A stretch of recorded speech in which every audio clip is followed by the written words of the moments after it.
Hello and welcome to today's lesson.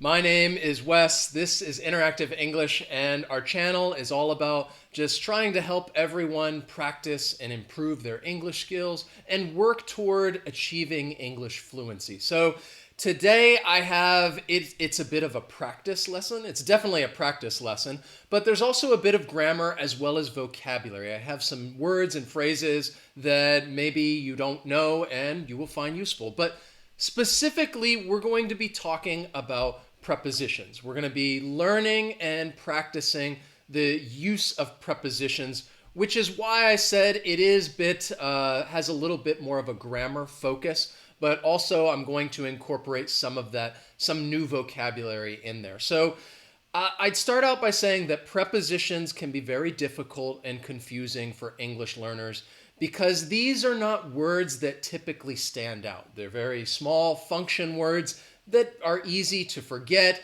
We can use so many different prepositions with adjectives and verbs. And the one thing I would say is that when I hear a learner make a mistake and maybe they use the incorrect preposition, it does not mean that somebody probably won't understand what you're saying. I think even if you make a mistake, people will understand what you're trying to say. This is just a matter of when I mention working toward fluency so that you are speaking correctly, you are speaking accurately. And I think by far the best way to learn prepositions is more reading and more listening, which is exactly what we're going to do in today's lesson. I'm going to give you some sentences that you can read, that you can listen to me speak and use these prepositions. And of course, we are going to be practicing. So I encourage all of you who are watching this right now to participate in today's lesson. I'm going to give you different sentences, and I want you to complete the sentence with the correct preposition. So yes, Rod, prepositions can be nightmares sometimes. So I hope that these are not too much of a nightmare. We're going to start with questions that I think are a little easier, and then we're going to get a little more difficult. And I've tried to choose prepositions that I think people may sometimes confuse, and ones that, well, we'll get into it. The one thing I would say is that prepositions, there are some rules that you can follow, but I would not focus on just rules, because sometimes there are just certain prepositions that are going to follow specific nouns or verbs or adjectives. And that's what I mean by more reading, more listening will help you understand which ones to use. So let's just go ahead and begin. And the first sentence that I have for you is this one right here. I told you we will start with something a bit easier, and then it's going to get a little more difficult as we move on. So it's just a question that somebody might ask if I'm talking to a friend or whoever. If I meet a new class and talk to some students, I might just say, hey, what time do you wake up the morning? What preposition are we going to use in that blank? We're talking about the morning, which is a period of the day. All right. Excellent, Lolly. Yes, I think most of you know this. We're going to use the preposition in the morning. And this is an example of, I'd say, if you're learning prepositions of time, there are certain rules that you can follow. If you have these periods of time throughout the day, morning, afternoon, evening, you're going to use in the morning, in the afternoon, in the evening. All right. Excellent. Great job. Esther, Angela, Silvio, good to see you. So I think many of you should be familiar with using this preposition of time. Let's look at the next one. What preposition best completes this sentence? All right. She wore a scarf, her neck. Okay, again, I just want you to fill in the blank with a preposition. And this is why I said, like, I'm giving you some sentences. You are reading these sentences. You're going to listen to me, and you're going to see the correct answer. And the more you read, the more you listen, the better I think you're going to understand all of these prepositions. So there's the one thing that I think prepositions can be tricky is sometimes you can use more than one. This is an example where I think you could use one of two prepositions. The one that I was looking for, which I gave you in my answer, is around. She wore a scarf around her neck. You could say she wore a scarf on her neck, but I've tried to give you that picture because I think when you're talking about something like a scarf, most people are going to use around because of the meaning of the preposition. You're talking about around, you're talking about something that moves along the side of something else and it kind of just goes around it. So a scarf is something you would wear around your neck. Another example would be something like you wear a belt around your waist, or a satellite might move around the earth. Or another key expression would be somebody saying that something is around the other side of something else, like, oh, it's around the other side of the fence, and you have to move along that side of the fence and go around it. So in this case, I think around would probably be the preposition that most people would use. But again, if you say on, it's fine. Everybody understands that. And I think that works as well, too. So let's go to the next one, all right? I hope you enjoy learning interactive English, all right? What preposition would you use to complete this sentence? And I think it's true. I hope that you do enjoy learning interactive English. Which preposition best completes that statement so that it makes sense, it's easy to understand, and this is a preposition that I think you might commonly follow, that might commonly follow learning. If you're talking about learning, someone else, all right? Again, I saw some great answers. Yes, Lolly, Eloisa. I think, again, you could use one of two. The one that I would say, I think more common people would learn with someone. I noticed some people put from. I think you could use from, but I think mostly you're talking about learning with someone. You are doing this thing together. And I'd say, look, I hope you really enjoy learning with interactive English. But again, you could use from. It also makes sense. So those, I think, are the two prepositions that you would want to use to complete this sentence. And it's true. I really hope that you guys do enjoy learning with interactive English. And I did want to take a quick moment to talk to you about an opportunity to not only learn with interactive English and learn with me, but to speak to me as well.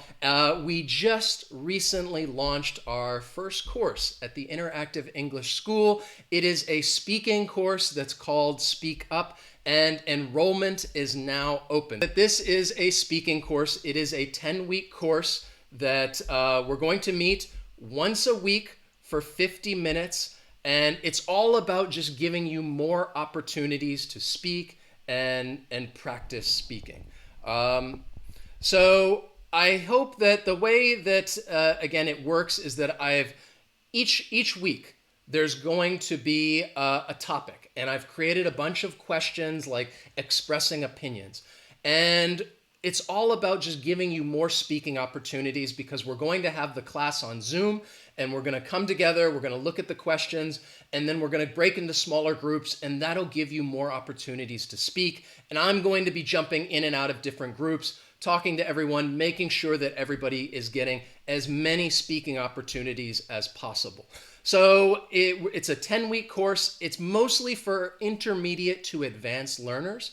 And again, we're going to be looking at a bunch of different topics and talking about that. And it's just all about speaking, and more speaking. And what I think this class is going to just help you do is build your confidence, help you with your listening skills, because you're not only going to be speaking, but you're going to be listening to others. And we're also going to work on vocabulary, like new words, phrases, idioms, expressions that are related to the topic. We do a little bit of practice with pronunciation as well to help people speak clearly. And I really hope that, again, it's going to help you overcome any speaking anxiety. There is a link down in the description, so please check out that link if you think you might be interested in joining Speak Up. This is a class that we're launching now. Class is going to start on September 17th and 18th, so you have until September 15th to enroll in the course. That's the final thing I want to say about that. You have until September 15th, and we will run this class again in the future because right now we're only starting out with a few different class times, and we will expand on this in the future. Again, if you guys want any more information about Speak Up, check out the link. You can find out about times, the price, and all that good information, okay? So let's just jump back to our lesson. That was my own little promo that I wanted to do and let you guys know about is available. Let's go back and continue talking about prepositions. And here, this is actually a true statement. We're missing two prepositions. Which prepositions would complete this sentence?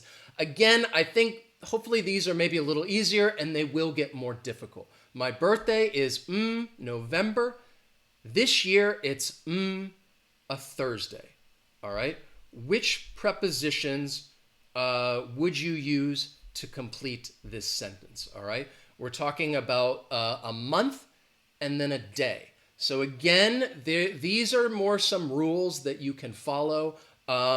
So this is true. I think you guys got that one. Excellent. My birthday is in November. This year, it's on a Thursday.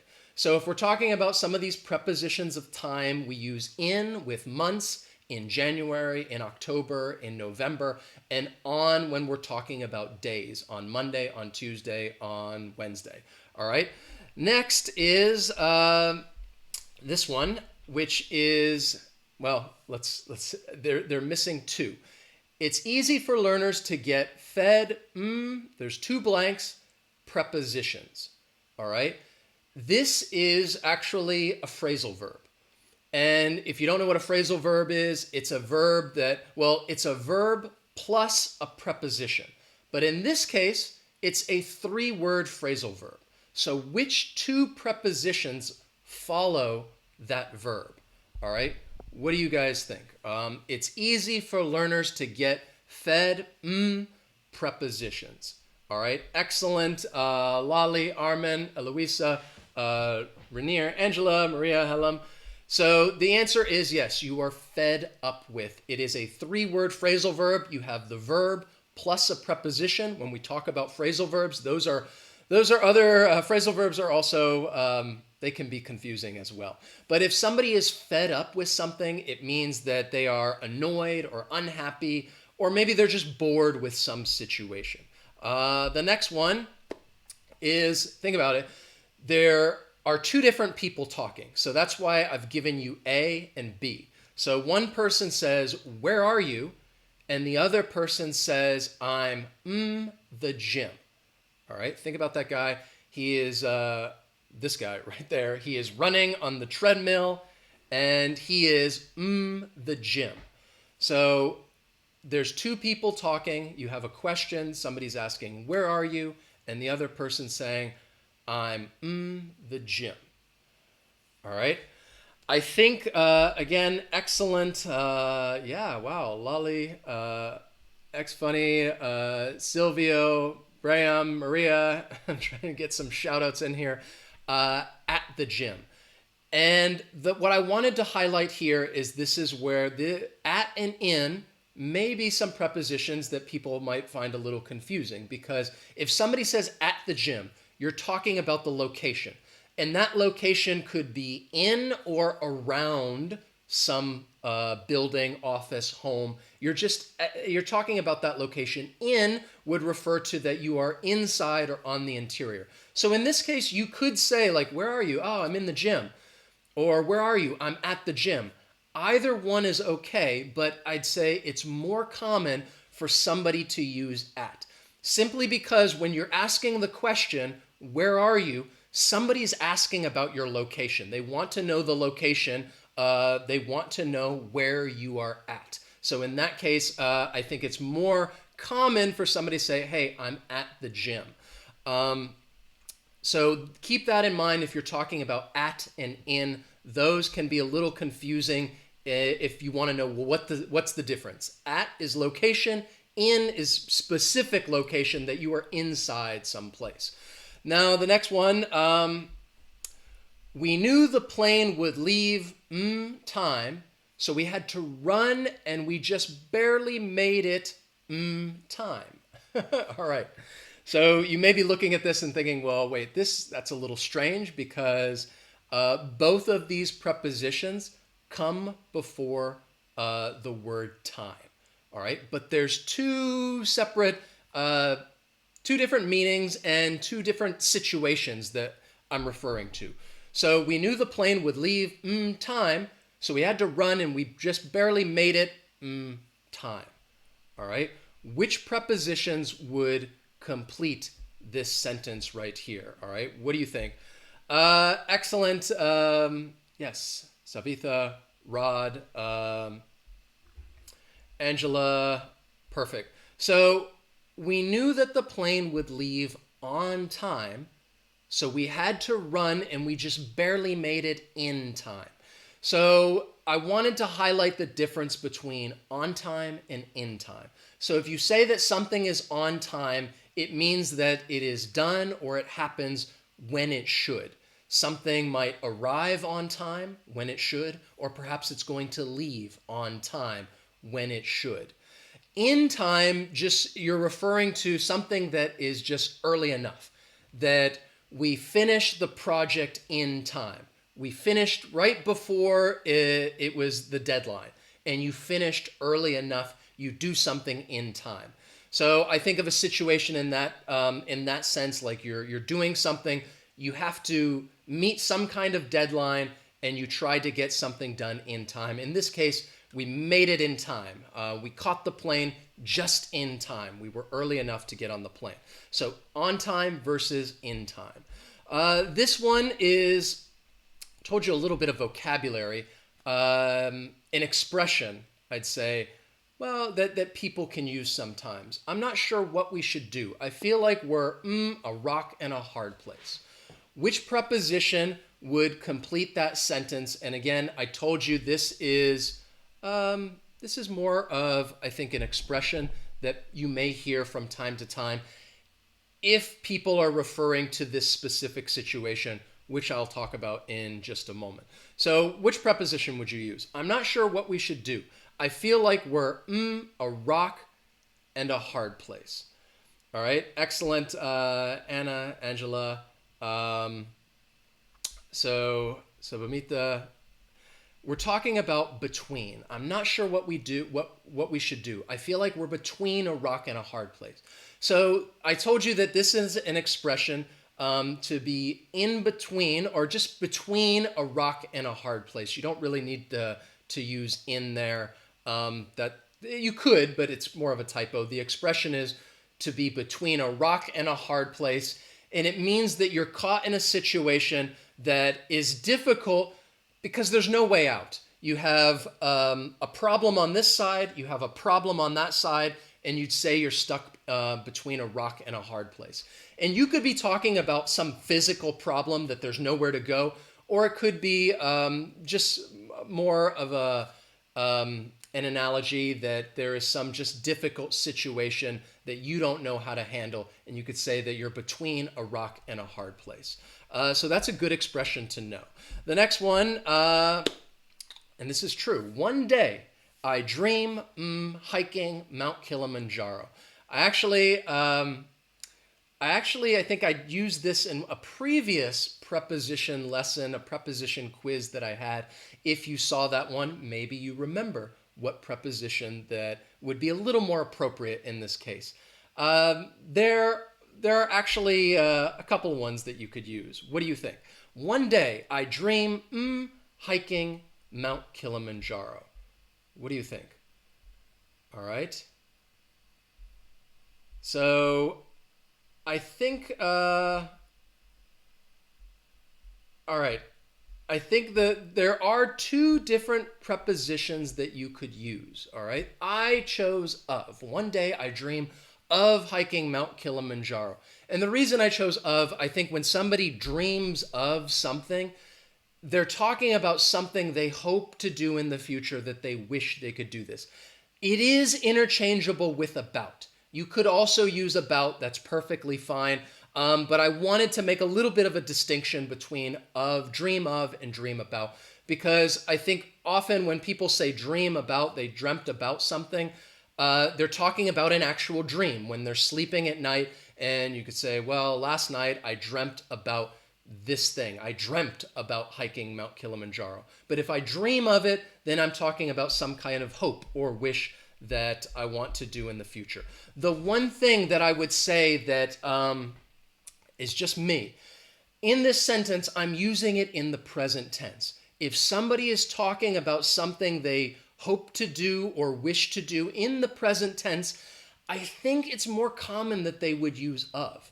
One day I dream of doing this. All right. If you're talking about something in the past, that same situation that in the past you dreamed about doing this thing, then I think that people might use about. I don't know why. This is just my opinion about a difference between of and about. If it's the present tense, I think people might be more inclined to use of. If it's the past, or maybe you're talking about the present perfect, like, oh, I've always dreamt about hiking Mount Kilimanjaro. In that case, I think I might use about. So that's just like a little subtle nuance between the two, but really they're interchangeable. Dream of, dream about, when you're talking about something you hope to do in the future. The next one, the audience was captivated, the performance. All right? The audience was captivated, the performance. So in this case, the word captivated is a key because you often follow this adjective with this specific preposition. The audience was captivated, the performance. So think about that word captivated. Which preposition would typically follow that adjective? You are captivated, something. Excellent. Lalia, Corey, excellent. Great job. Yasmina. You are captivated by something. The audience was captivated by the performance. If you are captivated by something, it really holds your attention and you're really focused on that. So in this case, a performance, everybody's watching it. It's holding their attention. They cannot look away. They are captivated by this thing. So again, this is a good example of an adjective that is often followed by this specific preposition, captivated by. Now, the next one is another expression that people might say from time to time, kind of depending on the situation. It's better to ask forgiveness than permission. All right? What preposition is going to complete this saying that people might use? It's better to ask forgiveness than permission. And I told you this is a way of more building vocabulary as well, because I told you this is something that people may say from time to time, kind of, I guess maybe giving advice in this case. And the key is ask. If you're using that verb, you ask something. Everybody, you guys rock that. You ask for something. It's better to ask for forgiveness than permission.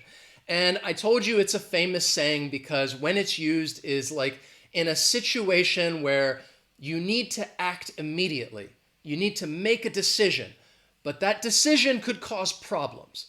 So you're going to ask for forgiveness and you're going to apologize for it later instead of trying to get approval to do it. So I think of a situation in that you want to do something, maybe you want to go out with your friends or something. If you're you want to go out with your friends and you want to leave work early and you're worried that your boss is going to get upset. Somebody say, hey, instead of asking for permission, it's better to ask for forgiveness than permission. Just go ahead and do it, have fun, and then you will apologize later for the thing that you did wrong. So this is a good famous saying that you may hear from time to time. Then we have this one. How would you complete this sentence? I'm thinking a number between 1 and 10. And this is another one where I feel like people may think that they can use a couple of different prepositions. All right. What do you think? Which preposition would you use to best complete this sentence? If I say, hey, I'm thinking a number between 1 and 10. What would you say? How would you complete that sentence right there? Excellent. So I think many of you get this because you're familiar with that saying. If somebody says, I'm thinking of something, like I'm thinking of a number between 1 and 10. But I wanted to highlight the difference between thinking of and thinking about. In this case, I think you're overwhelmingly going to use of if you're telling somebody you want them to guess. And you're like, oh, okay, I'm thinking of an animal. Guess what it is.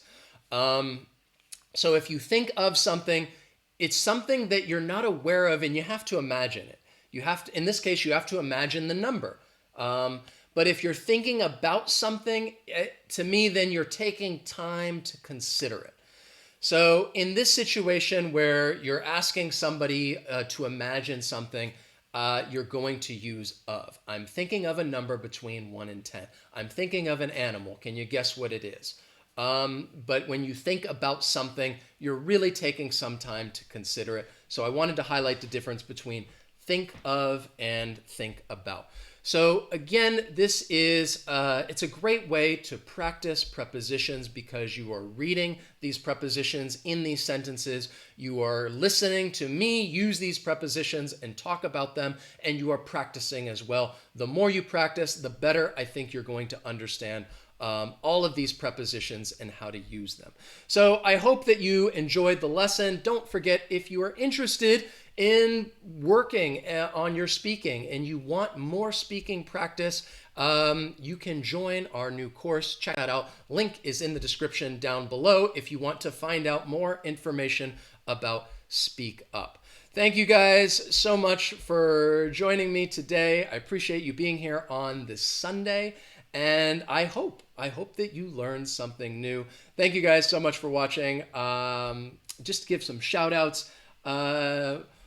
Mahmoud, Eloisa, Najma, Learn English with KD. Excellent. Amnadi, Lali, great to see you. Thank you guys for joining me. Hope that you have a wonderful week because tomorrow's Monday. Hope you guys enjoy the week. Where is it? Yoka, Shakira, Thao, Angela, Anna, Corey. Have a great week. I'm going to end it now. I will see you guys next time. So long.